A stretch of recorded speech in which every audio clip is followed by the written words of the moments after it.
오늘 강덕구 의원이 이거 관련해서 최고위원회에서 한마디 했더라고요. 네네. 그 얘기 먼저 한번 좀 들어보시죠. 정청래 후보가 어제 전당대회에서 저를 소환했습니다. 합당과 관련한 주제였습니다. 거두절미하고 정청래 후보는 대통령을 팔아서 거짓말을 한 것입니다. 정청래 대표가 본인 스스로가 어떤 거짓말을 했는지 가장 잘 알 겁니다. 저는 정청래 대표가 결자 해지해야 된다고 생각합니다. 그렇지 않으면 이 과정을 있는 그대로 소상하게 얘기하겠습니다.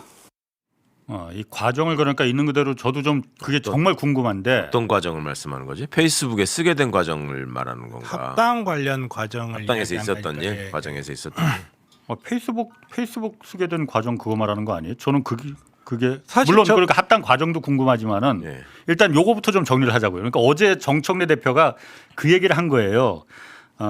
당시 저 페이스북 올린 거 저거 보면은 합당 과정이 조국혁신당과 합당 과정이 합당이 대통령 뜻이었는데 그래서 강덕구 의원이 페이스북에 저렇게 올렸는데 저거에 대해서 왜 김민석 후보가 답하지 않느냐 이렇게 공세를 어제 부산 유세에서 좀 하니까 강덕구 의원이 오늘 최고위원 회의에서 대통령을 팔아서 지금 정청래 후보가 거짓말을 하고 있다.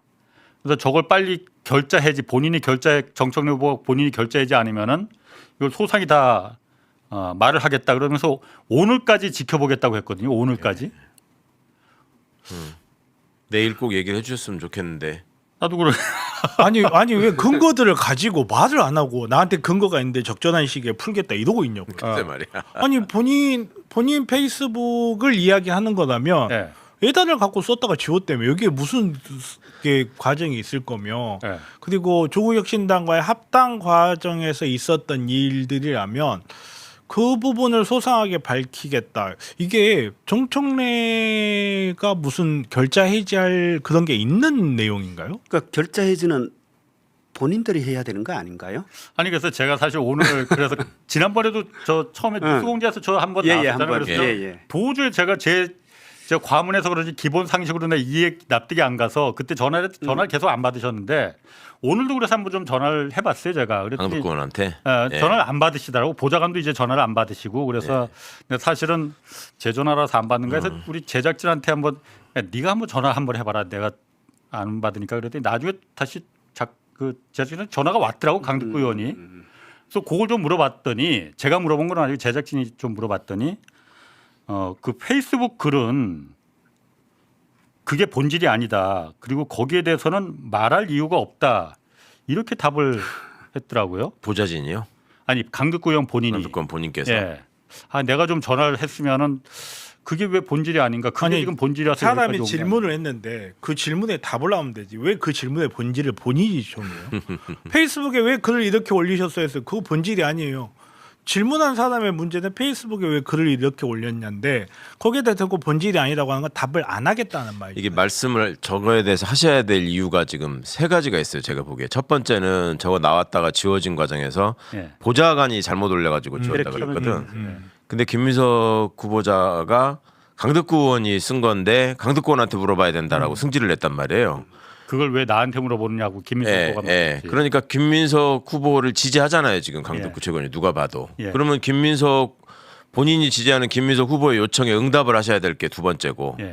그러니까 첫 번째는 보좌관인지 본인인지, 두 번째는 김민석 의원의 요청에 예. 답변을 하셔야 되고, 세 번째는 오늘 정청래 대표가 거짓말을 했으니 내가 8월 3일까지만 기다려보고 밝히겠다 하셨으니까 8월 4일까지는 밝히시겠죠? 5일? 그거를 밝혀주시면 좋겠어요. 나도 강덕구 의원이 밝히시는 내용을 보고 제가 알고 있는 것과 다르면 저도 밝히게. 나도 아는 뭘 알고 게 계시는데? 저 합당 과정에서 저도 나름대로 좀 아는 게 있는데 이 과정에서요 지금 다들 말씀 안 하고 계시지만 저 과정에 그 합당의 주체나 주역은 아니지만 가만히 앉아 있다가 뺨 맞은 사람이 하나 있어요. 조국이라고 있잖아. 그렇죠. 네. 네. 그 양반도 저 오가는 과정에 대해서 알 수밖에 없는 위치에 있었거든. 그렇잖아요. 민주당의 상대방으로 조국혁신당도 합당을 해야 되는데 그러면 대통령 지론으로 정무수석이 움직인 거라면 정무수석이 조국혁신당에다가도 뭔가 의견을 들어보거나 아니면 저게 뻐그러진 다음에 조국혁신당하고 앞으로 어떻게 할 건지에 대해서 정무수석이 뭔가 파악을 하고 했을 거란 말이에요. 그러니까 또 개인적으로 조국 대표는 김민석 총리하고 친구 사이란 말이야. 대학도 같은 학번이고 과는 다르지만. 예. 그러면 그 과정에서 충분히 둘 사이에 오간 얘기가 있을 수 있고 그다음에 대통령 조국과 김민석 사이에서. 예, 조국과 김민석 사이에서. 그다음에 대통령 생각이 뭐였는지에 대해서 조국혁신당 입장에서도 궁금하지 않았겠어요? 예. 당연히 예. 민주당이 저렇게 나올 때는 예. 객관적으로 볼 때는 정청래 대표는 합당을 그렇게 적극적으로 원해야 될 입장은 아니었거든. 그냥 사람들 간의 어떤 역학관계만 놓고 보면 경쟁자가 하나 늘어나는데 뭐하러 그거를 얘기하겠습니까? 그러니까 사람들이 상식적으로 저거는 정청래 대표가 대통령 뜻과 무관하게 하진 않은 것 같다라는 생각들을 하는 거 아니에요? 그러니까 그럼 그때 저희 조국과 김민석 사이에 예. 얘기가 있었습니까 없었습니까? 저 강득권 말씀하시는 거 보고 얘기하려고 그랬는데 얘기가 있었겠죠. 왜 없겠습니까? 아니 우리 둘이가 친구는 아니지만 학교 선후배도 아니지만 무슨 일이 있어서 제가 김어준 공장장이랑 얘기를 하고 했으면 홍 선배하고도 내가 얘기를 하지 않았겠어요? 그렇지. 둘이 서로 그래도 믿고 얘기하는 사이였는데 그러니까 강득구 말씀하세요. 그러니까 대충 말씀하시면 안 돼요. 낱낱이 다 말씀하시고 지금 대통령을 팔았다 그랬거든. 예. 정청래 대표가. 그러니까 어떤 부분에 팔았는지를 정확히 말씀해 주시면 저도 대통령을 누가 팔았는지에 대한 판단을 좀 한 다음에 말씀드릴 수 있을 것 같아요. 그러니까 저도 저 강득구 의원의 페이스북 저게 너무너무나 궁금한 거야 정말로. 근데 그때 김민석 후보가 뉴스공장에 한 달 전에 여기 출연했었잖아요. 네. 그때 저 부분에 대해서 해명한 게 있었어. 네. 내가 그 부분이 도저히 내 기본적인 내가 문해력이 떨어져서 그런지 몰라도 이해를 못 하겠는 거예요. 예. 그래서 계속 전화를 물어보는 거 난 그게 제일 궁금해 솔직히 말해서. 그때 무슨 말을 했는지 김민석 후보가 그거 다시 한번 좀 들어보시죠. 저 이야기를 그리고 하는 거죠. 예. 강덕구 최고가 이미 자기가 누군가에서 이렇게 그런 식의 이야기를 들었는데 그것을 확인해 보기 위해서 한번 썼다가 갖고 있었는데 아마 제가 나중에 물어보니까 1시간 내로 그것이 사실이 아니라는 것이 홍익표 수석으로부터도 확인돼서 안 보낸 겁니다. 그랬다가 본인이 실수로 그거를 올렸다가 저게 문제가 돼서 아 이건 아니다라고 본인이 주차 해명을 했는데 그러니까 저 부분을 내가 도저히 이해를 못하는 거야. 그러니까 저 부분은 다시 말하면은 지난번에도 제가 잠깐 얘기했지만 강득구 의원이 누군가로부터 제3자 누군가로부터 저 얘기를 들었어. 합당 관련해서. 그래서 아 이런가 보다 해갖고 홍익표 수석하고 이거 확인하기 전에 먼저 미리 예단해서 아 홍익표 수석이 이렇게 얘기할 거야라고 해서 미리 먼저 써놓고 저거를 써놓고선 그다음에 이제 홍익표 수석한테 진짜 이거 맞아 하고선 물어봤더니 아니라고 해갖고 아 그럼 킬 시켰어야 되는데 그걸 킬을 못 시키고 그냥 페이스북에 저게 올라갔다는 거거든요. 그러니까 설명을 너무 잘못했어요. 저게 말이 되나? 보통 그런 확인은 홍익표 먼저 물어보고 아니 그래.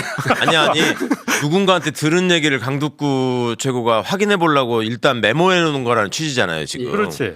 그러면 저 얘기가 문장하고 안 맞아요 지금. 내가 홍익표 수석을 만났는데 그렇죠. 안 맞죠. 홍익표 수석이 이렇게 말씀했다라고 예. 저 얘기를 어디서 듣냐고. 그러니까 저거를 홍익표 수석이 저렇게 얘기할 것이다 선회한다면 이렇게 얘기했다는 거지. 아니, 그러니까 저걸 읽어보고라도 좀 그런 식으로 해명을 해야지. 말도 안 되는 근데 소리를. 또 그렇게 해석을 하려면 맨 첫 줄이 문제예요. 홍익표 수석을 만났다며. 그렇죠. 만나가지고 들었는데 자기가 어제 만난 걸 예단해 버리는 거예요 오늘. 아니 심지어 정청래 의원은 홍익표 수석 강득권이 만날 때 제가 같이 있었다고 그랬어 그 자리에.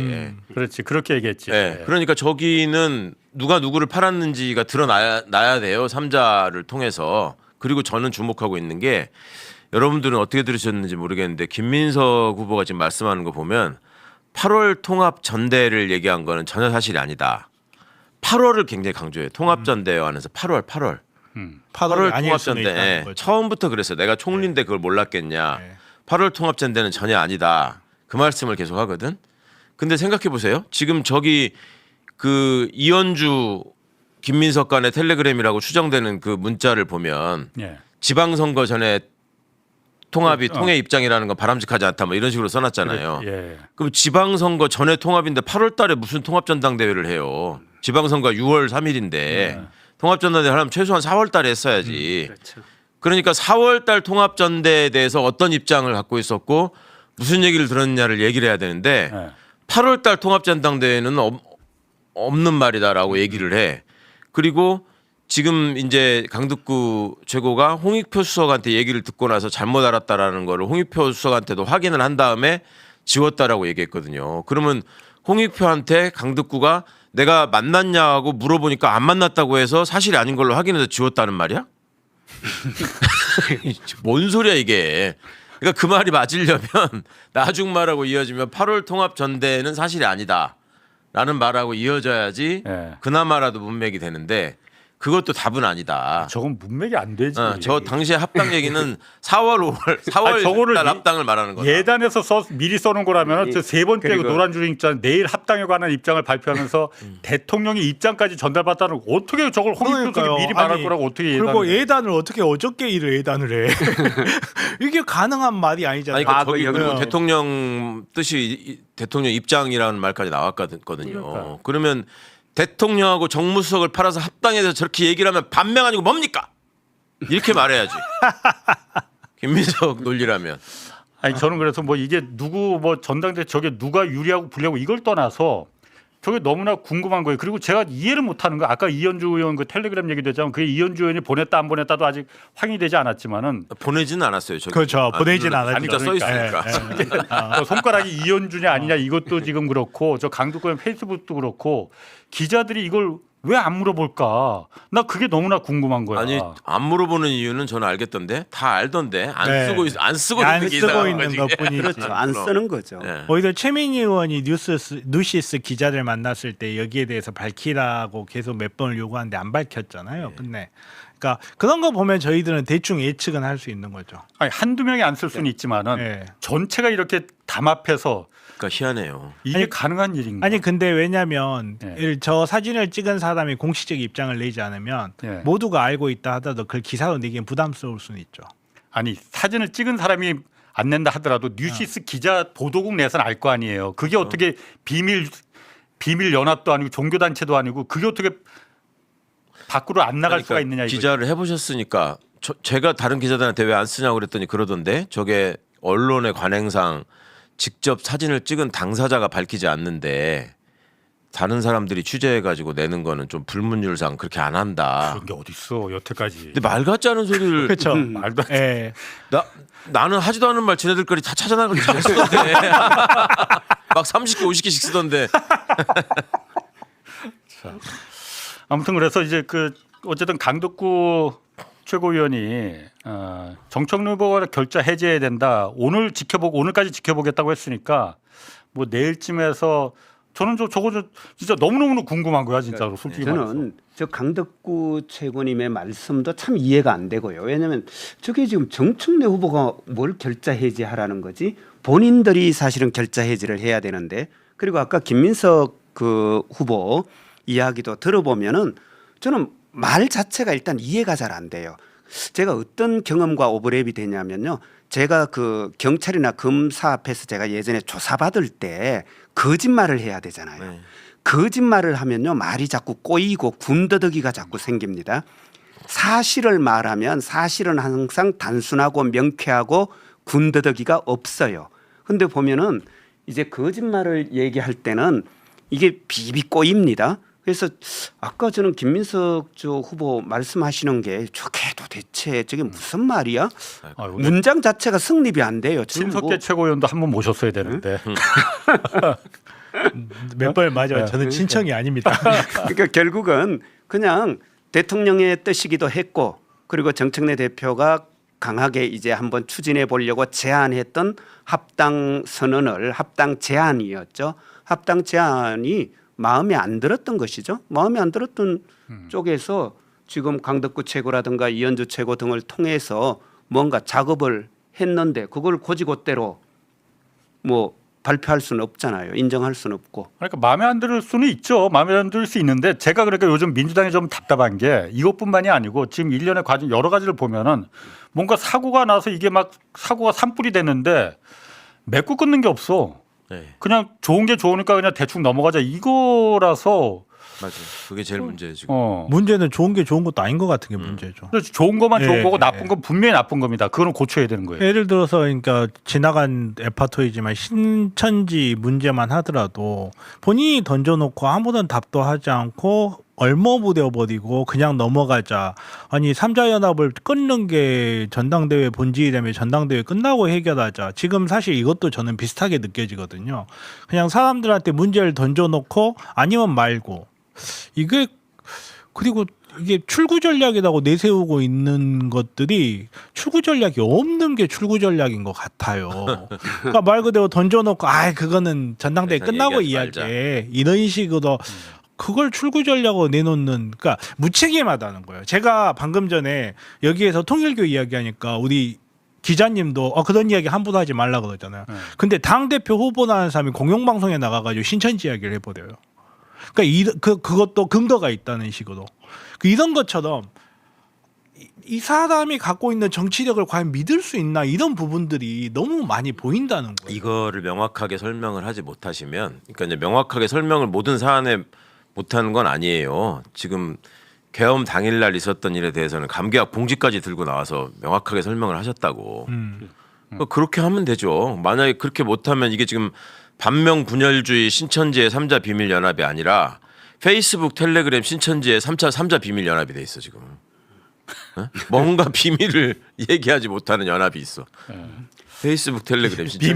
비밀이라. 다들 답답하시다 했는데 답답해. 실제로 이 신천지 문제를 뭐 저나 뭐 각 또 문정복 최고나 이렇게 우리가 공개적으로도 여러 번 발언했지만 네. 잘 보시면 우리 국회의원 중에 누구도 여기에 얘기하지 않습니다. 그 정작 또 박선원 후보 같은 경우는 제보 받았다 하면서 오히려 지금 김민석 후보를 이렇게 두둔하는 이런 내용으로 나오고 있지 않습니까? 그래서 뭐 이게 뭐 보이는 보이지 않는 이 뭐 힘에 의해서 뭐 아무리 옳은 것도 맞는 것도 뭐 아니 저는 전에도 한 말씀드렸지만 제가 제일 두려운 거는 걱정되는 거는 언론이 다 알면서도 안 쓰고 있다는 게 두렵고. 그거 정말 두렵죠. 이유가 있는 겁니다. 네, 분명히 그거는 있는 이유가 있고 이유가 시기를 있네. 보고 있는 거잖아요 지금. 그리고 그게 두렵고. 노림수가 있고 뭔가 그걸 써먹을 때가 분명히 있으니까 지금 안 쓰는 만약에 거예요. 그게 사실이라면 비밀 협약은 거기 있는 거죠. 아니 그래서 페이스북, 텔레그램, 신천지 그러니까요. 3자 비밀 연합이 있을지 모른다. 그다음에 더 이제 하여튼 그거는 걱정되는 거고 답답하고 화가 나는 거는 제가 지금까지 만난 민주당의 어떤 의원들, 그러니까 지금 전당대회에서 어떤 입장을 갖고 있더라도 제가 이 페이스북, 텔레그램, 신천지에 관한 의견을 물어보면 단 한 사람도 그 주체에 대해서 딴 얘기를 하는 사람이 없었거든. 근데 말을 안 해. 네. 이게 참 저도 큰 문제라고 생각해요. 알아 자기들도 다 페이스북 이거 지금 어떻게 된 건지, 텔레그램 누가 주고받은 건지, 신천지 얘기는 뭐하러 꺼냈는지 이런 거 본인들도 감이 있고 알거든요. 그리고 제가 반명이 아니라는 것도 알아. 진짜요?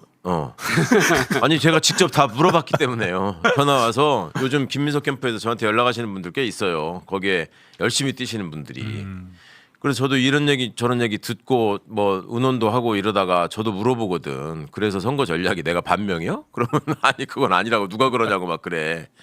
근데 그것들을 다 알면서도 왜 공식적으로는 딴소리를 하고 있는 건지 참 걱정입니다. 아무튼 좀 맺고 끊는 게 좀 있으면 좋겠어요. 그 마무리가 없이 그냥 이렇게 대충 두루뭉술 넘어가려고 하는 거 보니까 그 부분이 제가 좀 자꾸 좀 마음에 안 들어서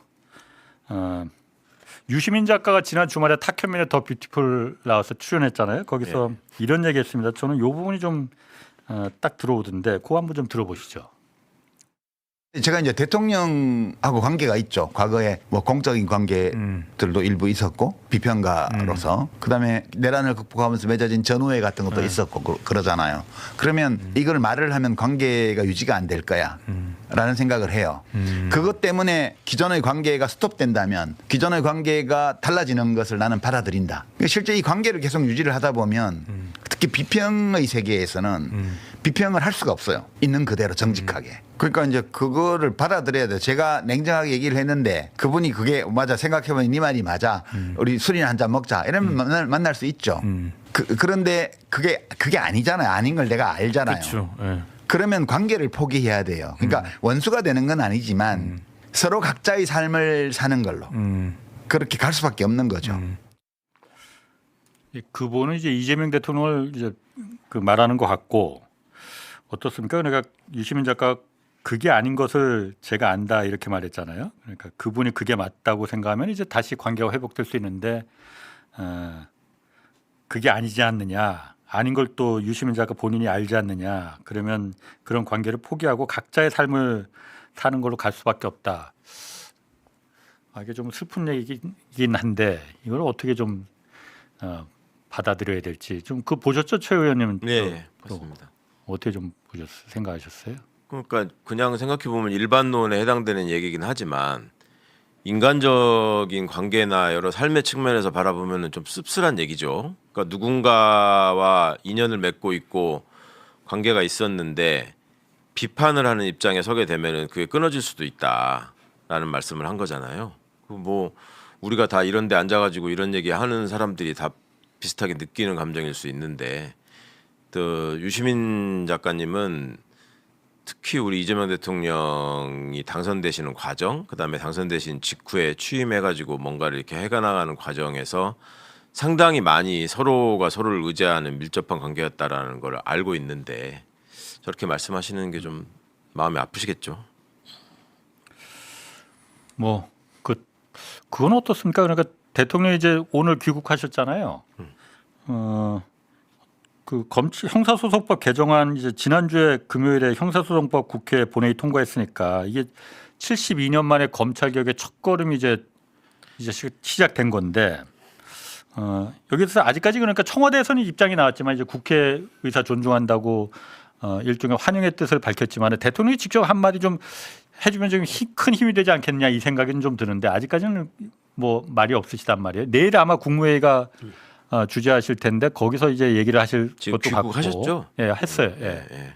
내일 국무회의를 이제 주재한다고 하는데 그 대통령이 그래서 아마 거기서 아마 이 안건도 이제 통과가 될 것이라고 생각이 되는데 제가 이 말을 왜냐하면 지금 법무부나 검찰이 사실 후속 작업이나 시행령 또 인력과 예산 배분하는데 법무부와 검찰이 주체가 돼서 또 국무총리실이 주체가 돼서 좀 적극적으로 해야 되는데 검찰총장 대행은 지금 사의를 표명해 버렸고 정성호 장관도 지금 일단 사의를 표명했다가 오늘은 일단 그 페이스북에는 법무부도 적극적으로 노력하고 끊임없이 점검하겠다고 말은 했어요. 그런데 대통령이 좀 한마디 하면은 이게 좀 법무부나 검찰, 국무총리실에서 좀 적극적으로 하지 않을까 이 생각이 들어서 저는 이제 이재명 대통령님께서 하셨던 말씀 중에 검찰 보안수사권 폐지에 관련해서는 국회에 공을 넘겼으니까 책임도 그들이 지겠죠. 이 말을 하셨어요. 예. 저는 그걸 보면서 대통령께서는 좀 이 사안에 대해서 책임을 안 지고 싶어 하시는 게 아닌가 저는 그 생각이 좀 많이 듭니다. 앉을 수가 있나 대통령? 앉을 수가 없기 때문에 소극적이신 거고 앉을 수가 없기 때문에 약간의 거리를 유지하는 그리고 나중에 혹시라도 이걸로 문제가 생겼을 때 헛봐라 내가 혹시 모를 최소한도 유지하라고 하지 않았느냐 이 말씀을 계속 강조를 하신 거는 저는 보안수사권 폐지를 반대한다기보다는 보안수사권이 폐지됐을 때 생길 수 있는 부작용 그리고 그 부작용 때문에 생기는 좀 책임으로부터 회피하고 싶으신 게 아닌가 저는 그 생각을 해요. 이건 어디까지 제 생각일 뿐입니다. 모든 개혁은 특히나 70년을 유지해온 제도이기 때문에 이거 개혁되는데 70년 걸려요. 진짜로. 70년 동안 알아온 만성질환이기 때문에 이미 거기에 맞서 대한민국이 다 변해 있어요. 그렇죠. 분명히 이게 또 부작용이 생기고 문제가 생기고 하면 난리 칠 거거든요. 저는 정성호 장관이 썼던 페이스북에서 가장 눈에 거슬렸던 게 진짜로 거슬렸어요.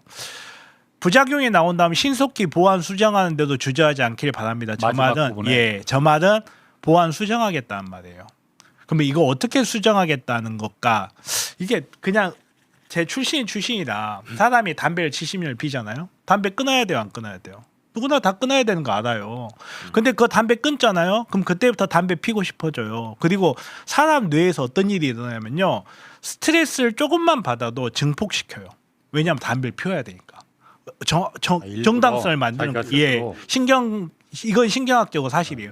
그런 일이 생겨요. 마찬가지로 이게 부작용이 생기잖아요. 그럼 예전에 받았던 보안 수사권 절실하게 생각날 거예요. 그러면 스트레스를 증폭시킬 겁니다.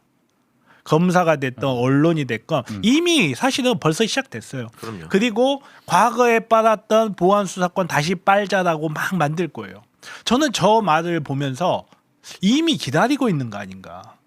법무부 장관이 예, 이미 대통령께서도 개혁을 진행하는 과정에서 어떤 개혁이 진행되게 되면 이거 부작용이 발생하고 증폭이 되겠구나라고 많이 느끼셨고 지금 이미 저런 걸 보면 지금 뭐 검사들도 뭐 사보타주를 하니 태업을 하니 이게 공무원이 말이 됩니까? 그리고 그런 조직한테 수사권을 주장하는 게 말이 돼요. 근데 아무튼 간에 뭐 사보타주를 하니 태업을 하니 언론 보도 보면요. 문제점만 대부분 언론에서 나와요. 물론 이제 그게 언론의 속성에 그럴 수도 있는 거긴 한데 벌써부터 문제가 생기기만 해봐라 우리 시동 부릉부릉 걸고 있다가 문제 생기면 예전에 스트레스 받을 때 한 대 빠니까 좋았잖아.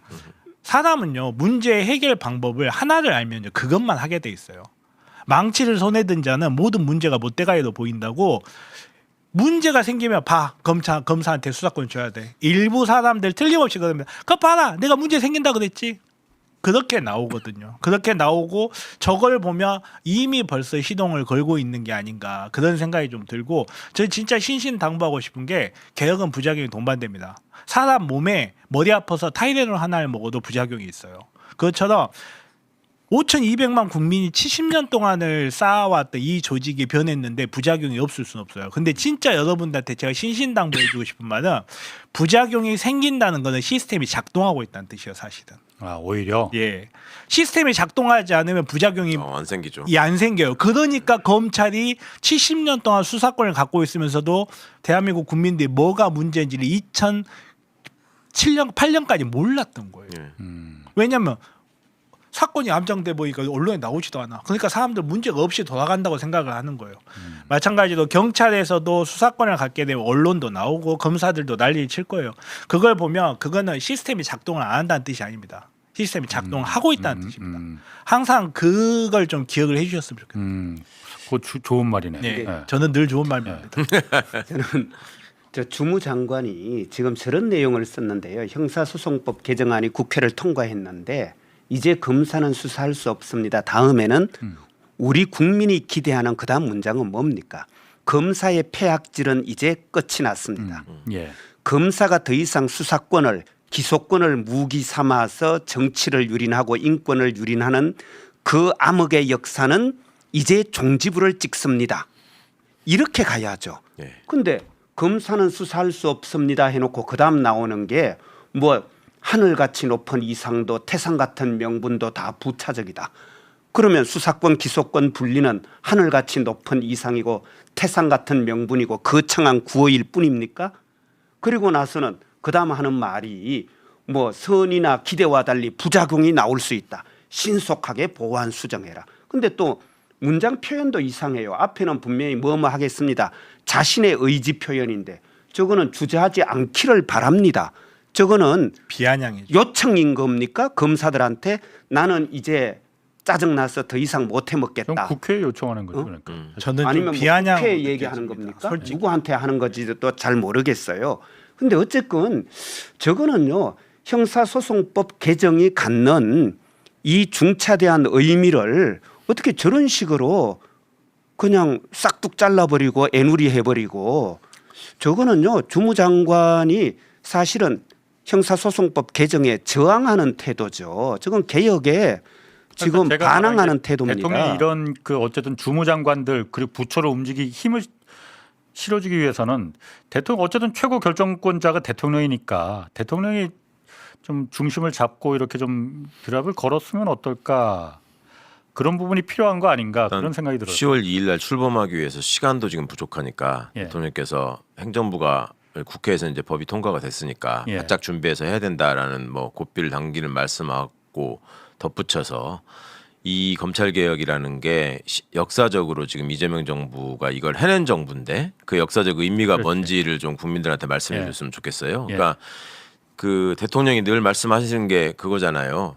정치를 정치인이 하는 것 같지만 결국 국민이 하는 거다. 그렇지. 예. 이 검찰 개혁이야말로 국민들의 간절한 염원에 의해서 이루어졌잖아요. 사실 예. 보면 정치인들은 온갖 거 눈치 보고 신경 쓰고 로비에 휘둘리고 하는 일이 있었지만 그렇게 됐고 우리 정성호 장관 말씀을 보면서 좀 아쉬운 거는 그거죠.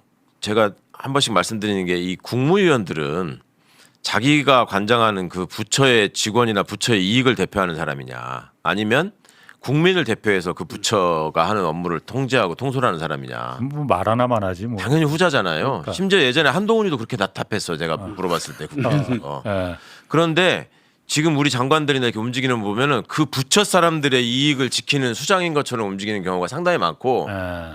그게 또 별 문제 없는 것처럼 보도가 되고 있습니다. 그러니까 저 글은 전적으로 누가 봐도 저건 국민의 입장에서 쓰신 글은 아니고 저건 검사의 입장에서 쓰신 글로 읽힐 수밖에 없죠. 그게 되게 저는 유감이고. 그러니까 검찰 개혁이라는 거를 그냥 높은 이상이고 태산 같은 명분이고 거창한 구호인데 민생에 도움이 안 된다는 말이잖아요. 저 말. 결론적으로. 예, 결론적으로. 근데 사실 형사 지금 사법제도라는 게 존재하는 거는 사실 민생을 위해서 존재하는 건 아니에요. 형사사법제도는 정말로 피의자를 위한 제도고 형사사법제도의 주인공은 피의자예요. 근데 제가 이제 여러 번 이야기를 했지만 일부 국회의원들이 피해자 만나면서 피해자가 뭐죠? 그 사람들요 검찰 권력 피해자 절대 안 만납니다. 희한한 일이에요.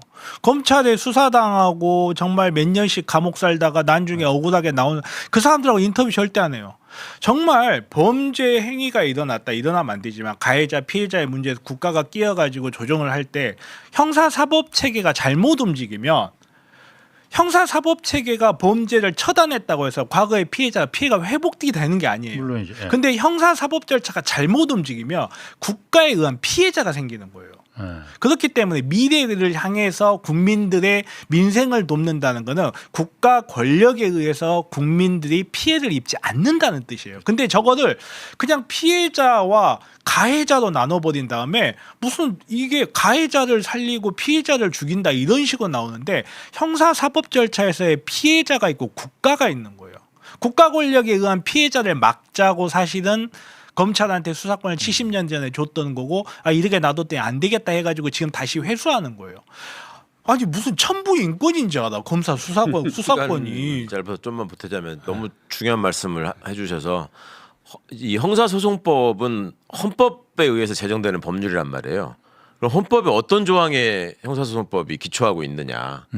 그 기본권 조항에 나오는 피의자 인권 보호와 관련된 예. 법률이 형사소송법이거든요. 그 설명을 지금 해주신 거라서 피의자 인권 보호와 관련된 아까 말씀하신 것처럼 부당하고 부정한 공권력이 국민들을 압박하고 국민들을 침탈할 경우를 막는 거 이게 형사사법의 본질이고 검사가 존재하는 판사가 존재하는 이유가 그걸 막고 기본권을 지키라는 의미로 법률가 그걸 하는 거예요.